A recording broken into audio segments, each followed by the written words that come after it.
शिव महापुराण, यहां तक विष्णु पुराण करती है, स्कंद पुराण वर्णन करती है, कार्तिक खंड वर्णन करता है कि तुलसी का क्यारा गोल है, चौकोर है, षडाकार का है। उसका भी प्रमाण हमारे शास्त्रों में लिखा हुआ है कि अगर तुलसी का कुंड गोल है तो वो ऐश्वर्य प्राप्त करता है, तुलसी का कुंड चौकोर है तो वो वंश की वृद्धि करता है, तुलसी का कुंडा अगर षडाकृति का है, 6 फलक वाला है, तो वो घर में संपदा की वृद्धि करता है। ये तुलसी के कुंड का भी प्रमाण हमारे यहाँ शास्त्रों में लिखा हुआ है कि कुंडा कैसा होना चाहिए, तुलसी के कुंड की आकृति कैसी होना चाहिए, तुलसी का कुंड होना कैसा चाहिए, उसका भी प्रमाण हमारे यहाँ स्कंद पुराण में लिखा हुआ है, विष्णु पुराण में लिखा हुआ है कि आपको क्या किस रूप में चाहिए। पर जगत है ना, दुनिया के आगे हाथ फैलाओ, जाकर निवेदन करो, यहाँ वाले बाबा के पास हो या वहां वाले बाबा के पास हो या उसके पास हो या उसके पास हो या जगत के पास जाओगे, दुख पाओगे, रुपया खाएंगे, चूना लगाएंगे, धक्के मारकर निकाल देंगे, 2-4-8 दिन घुमाएंगे फिराएंगे, कल आना परसों आना नरसों आना, ऐसा करना वैसा करना, बस बाबा यही घुमाते रहेंगे और तुम्हारे धन का चूना लगाते रहेंगे। पर निवेदन है, इनसे बचकर शिव की शरण में जाकर भगवान शास्त्र में जो लिखा है उसके अनुसार हम क्यों ना कर्म करें जिसका फल हम पा जाएं,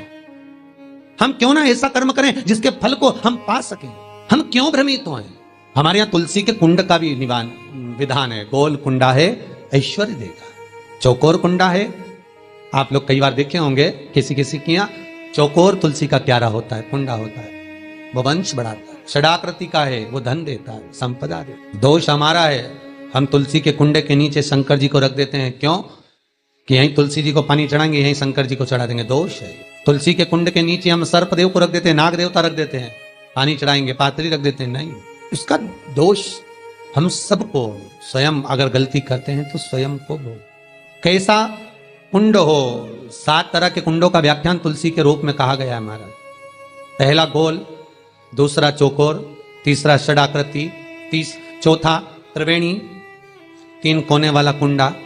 शास्त्र कहता है जिसके मार्ग घर में टुकड़े हो रहे हों, घर विभाजन की ओर हो रहा हो, तो 3 कोण का कुंडा घर में रखकर पूजा करने पर परिवार एक हो जाता है। 5वां, गार्डन में बिना कुंडे का, बिना कुंड का जो तुलसी का पौधा रोपित होता है, बिना कुंड के एक बगीचा जैसा बो दिया जाता है, तुलसी तुलसी उत्पन्न हो जाती है। महाराज वहां पर संपदा तो रहती है पर चिंता बहुत रहती, टेंशन बहुत रहती। क्यों?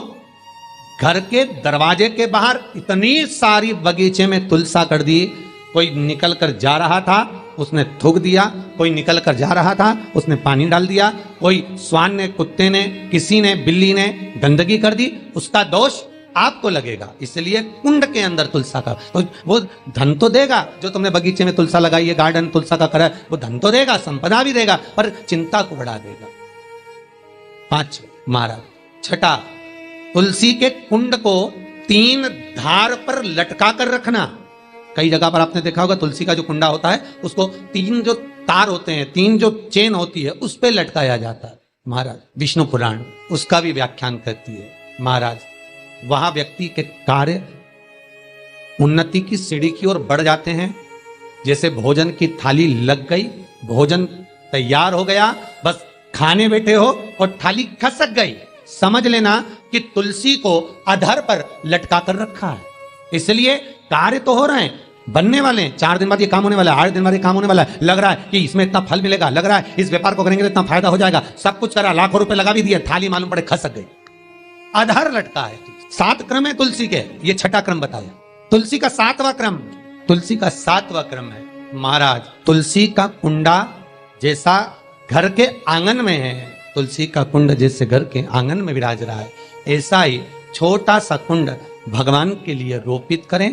प्रतिदिन भगवान की सेवा करते समय तुलसी का कुंड सम्मुख रखकर उसकी आराधना करना, फिर उस कुंड को वापिस बाहर ले जाकर रखना, फिर दूसरे दिन पूजन के समय पर कुंड को लाकर रखना। हम तो यहां तक कहते हैं विष्णु पुराण गर्ग संहिता कल्याण का तुलसी अंग यहां तक वर्णन करता है कि आप पूरे साल ये नहीं कर सकते तो कम से कम कार्तिक के महीने में भगवान के सामने तुलसी का छोटा कुंड, चौकोर वाला, गोल नहीं, चौकोर कुंड लाकर भगवान के सामने रखकर छोटा सा कुंड का पूजन कर भगवान के साथ उस कुंड को वापिस बाहर विराजमान करें, फिर कल लेकर आए, फिर विराजमान करें।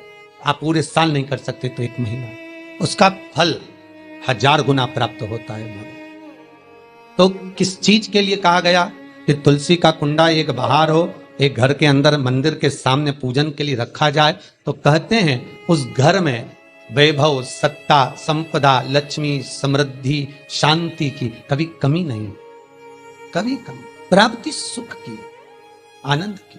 7 तरह के कुंड, 7 तरह के तुलसी के रोग का वर्णन हमारे यहाँ विष्णु पुराण में किया गया। 7 आप किस भाव से कर रहे हैं ये आपके महाराज।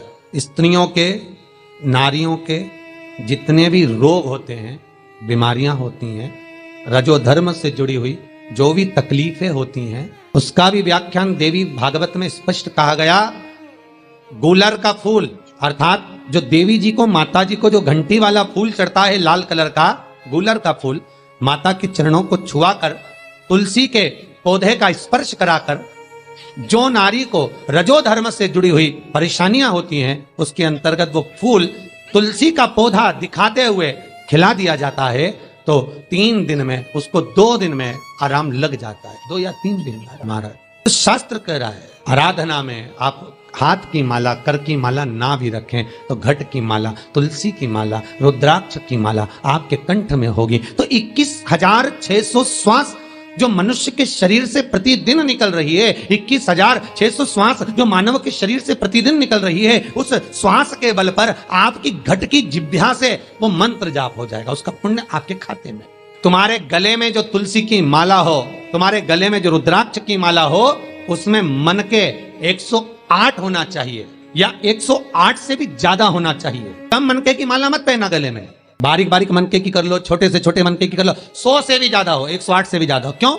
क्योंकि गले में अगर तुलसी की माला होगी, गले में रुद्राक्ष की माला होगी, भले तुम्हारे मुख से नाम ना निकले, भले तुम्हारे हाथ में करमाला ना आए, भले तुम भगवान का नाम जपो ना जपो, भले तुम भगवान को भोग लगाओ ना लगाओ, भले तुम तीर्थ जाओ ना जाओ, पर गले में अगर तुलसी की माला या रुद्राक्ष की माला तुम्हारे गले में है तो चिंता मत करना, तुम्हारी श्वास जितनी निकलेगी, 21,600 श्वास जो मनुष्य के शरीर से प्रतिदिन निकल रही है, वो 21,600 श्वास के मनके का फल तुम्हें रोज का प्राप्त हो जाएगा। बस ध्यान रखना, गले में मन का होना जरूरी है, गले में माला होना जरूरी है, भले रुद्राक्ष का एक मन का हो, भले तुलसी का एक मन का हो, पर गले में हो तो उसका फल मिलेगा, घटेगा नहीं।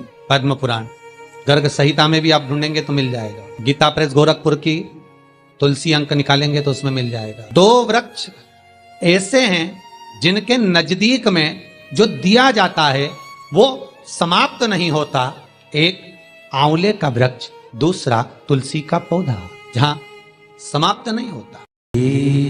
शिवाय नमस्तुभ्यं, श्री शिवाय नमस्तुभ्यं, श्री शिवाय नमस्तुभ्यं, श्री शिवाय नमस्तुभ्यं।